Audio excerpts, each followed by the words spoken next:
Hey guys, I hope you're all doing well and welcome to the ninth episode of Building Accurate Habitats in Jurassic World Evolution 2.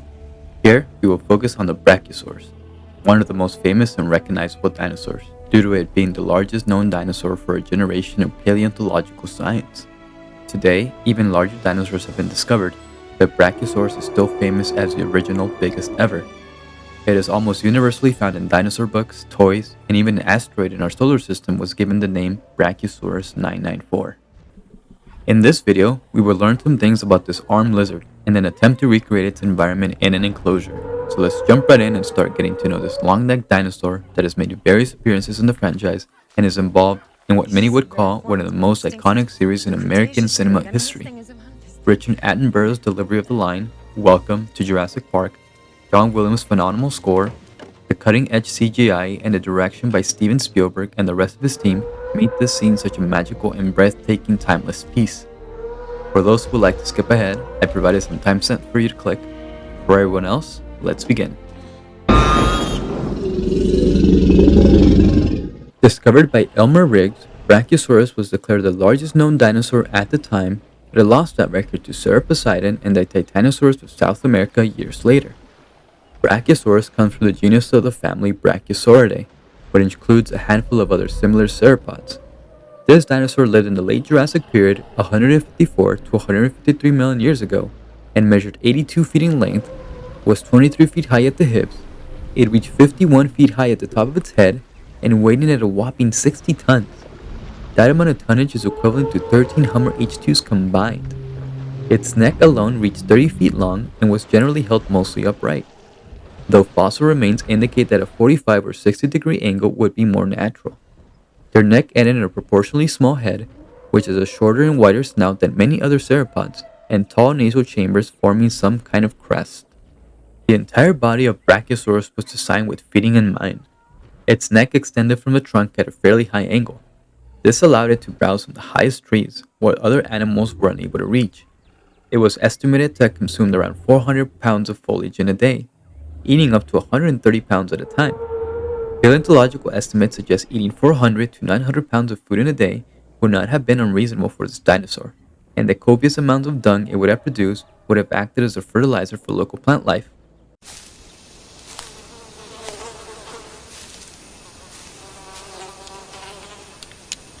That is one big pile of shit. So while the Brachiosaurus did clear away forests of trees, it also provided nutrients to other plants. Its name means armed lizard, because unlike other sauropods, the legs of Brachiosaurus are shorter in the hind legs, yet longer in the frontal limbs. This unique trait of Brachiosaurus meant that paleontologists were very confused when first coming across its fossils. Brachiosaurus was first discovered near Colorado in 1900, in a location that is now part of the Morrison Formation. The remains of this dinosaur are rare. They mostly have been found in western United States, specifically Colorado, Oklahoma, Utah, and Wyoming. The remains thought to have belonged to Brachiosaurus have also been found as far away as Portugal and Tanzania. The following year, it was described in a report by paleontologist Elmer S. Riggs, the same person who had excavated the skeleton during the previous year. This specimen consisted of a partial skeleton, lacking a head, but was immediately recognizable for its distinctive features. During the excavation of the specimen, Riggs misidentified the humerus as a deformed femur due to its great length, and this seemed to be confirmed when an equally sized well-preserved femur of the same skeleton was discovered. In 1904, Riggs noted, had it not been for the unusual size of the ribs found associated with it, the specimen would have been discarded as an Apatosaurus, too poorly preserved to be of value. It was only after preparation of the fossil material in the laboratory that the bone was recognized as a humerus. During this time, it appeared to be the largest known dinosaur and was given the name Brachiosaurus altitaurex by Riggs in 1904, meaning high-chested reptile.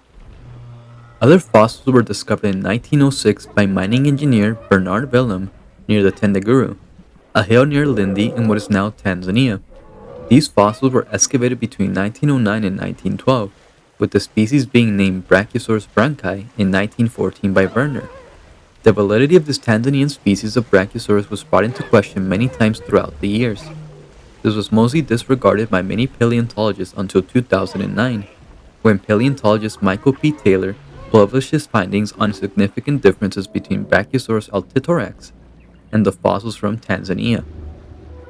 Taylor pointed out 26 distinct bone-based characteristics, a larger difference than that between, for example, Diplodocus and Barosaurus, and therefore argued that the material from Tanzania should be placed in its own genus, Giraffatitan SG branchi.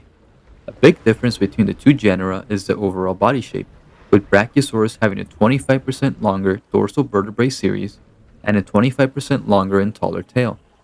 Other species have been discovered in Portugal, but the skeletal evidence is incomplete, and the species have been not fully identified yet, though it's been rumored to be of Brachiosaurus.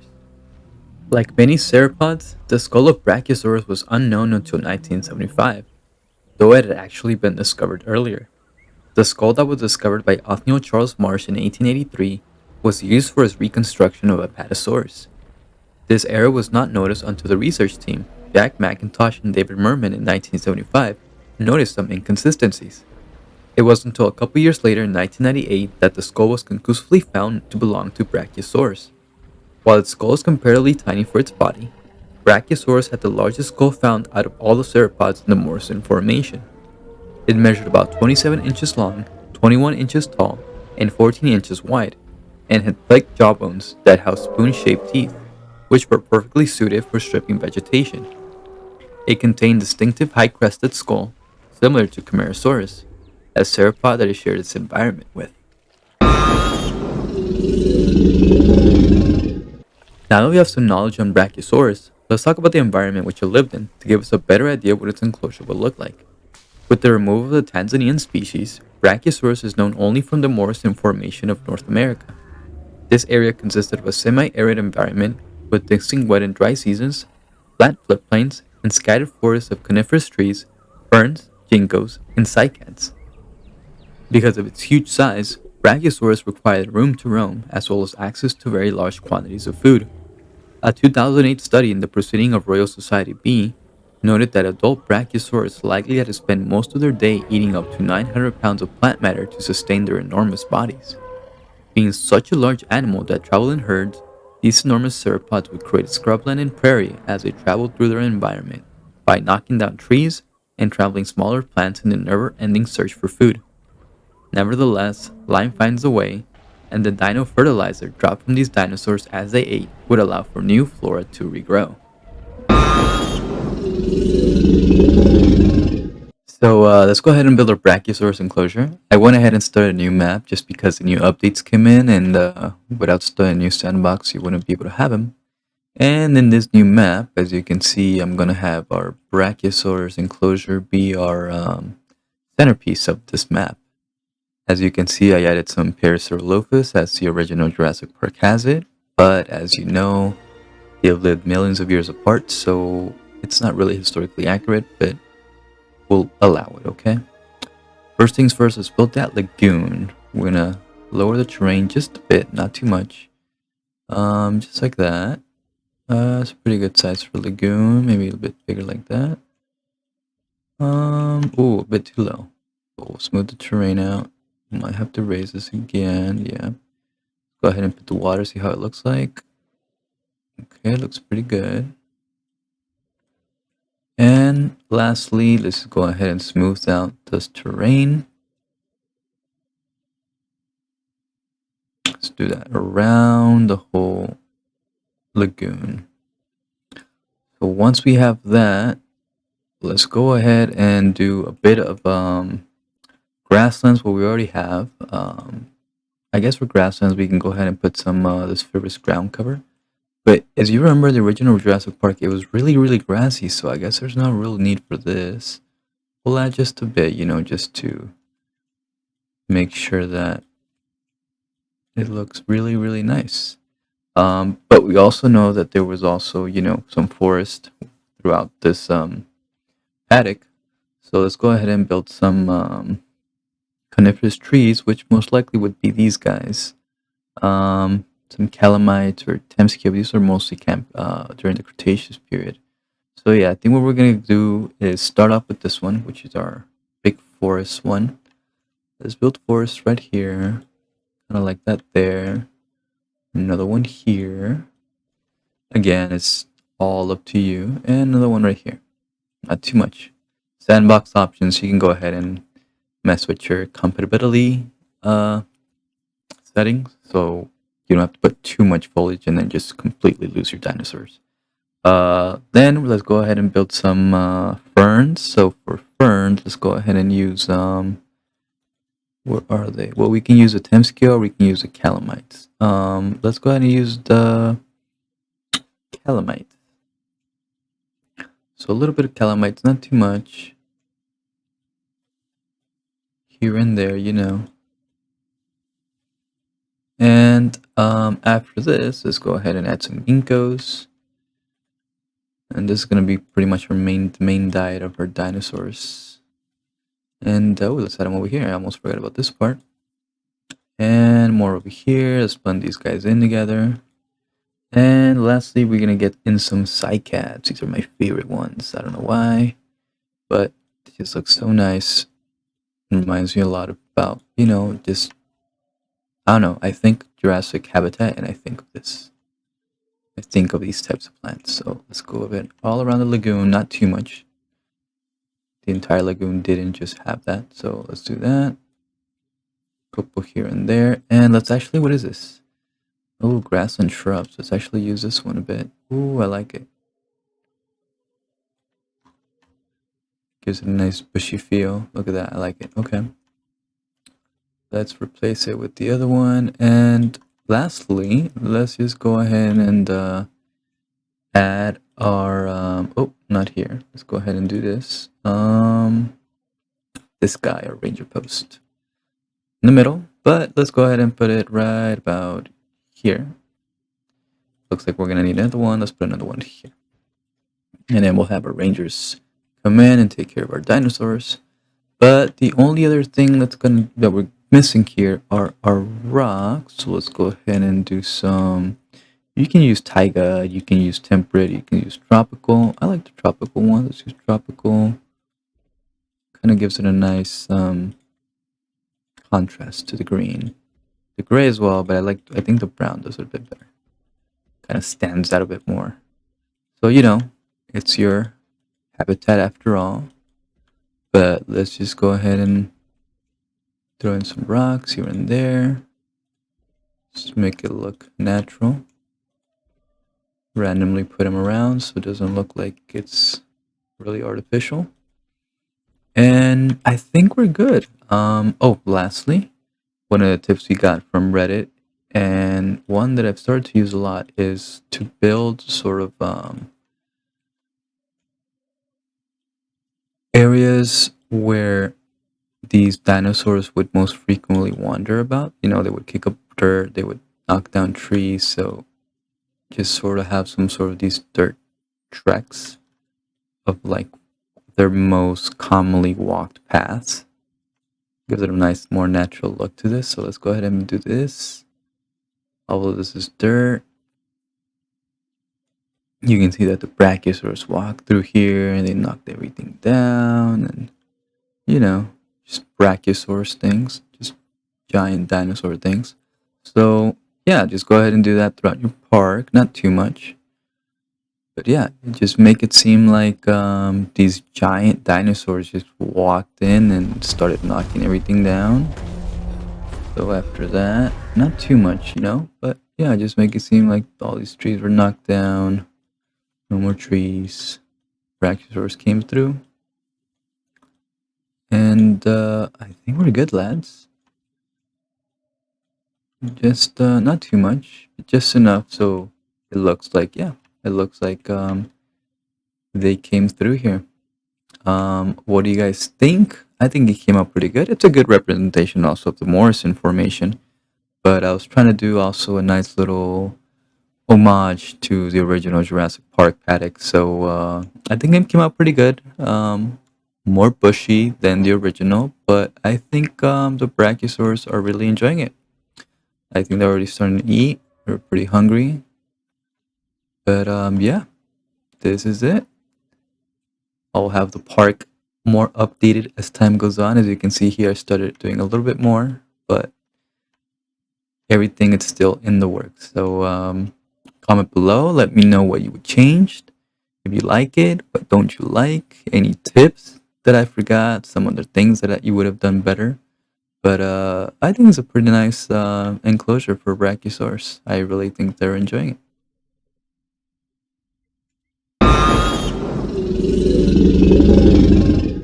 Also, if you want to make Brachiosaurus feel more at home, you can add some dinosaurs that it coexisted with during its era.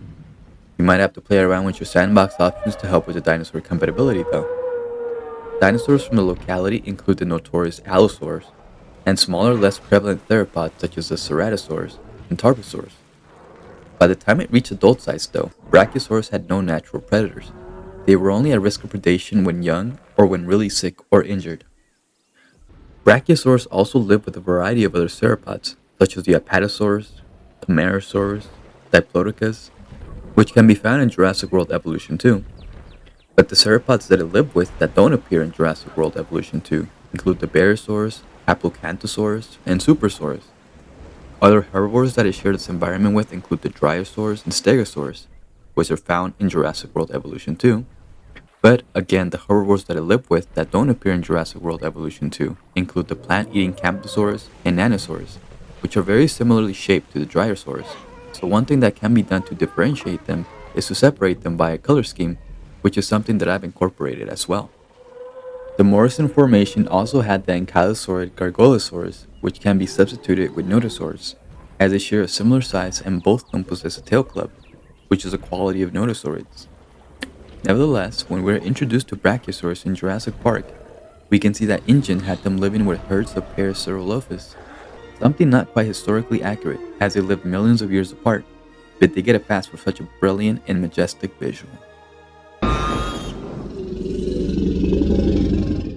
InGen succeeded in cloning Brachiosaurus in the late 1980s by using mosquitoes and other parasites found in Jurassic amber samples, and were successful in introducing the species to Isla Nublar for Jurassic Park.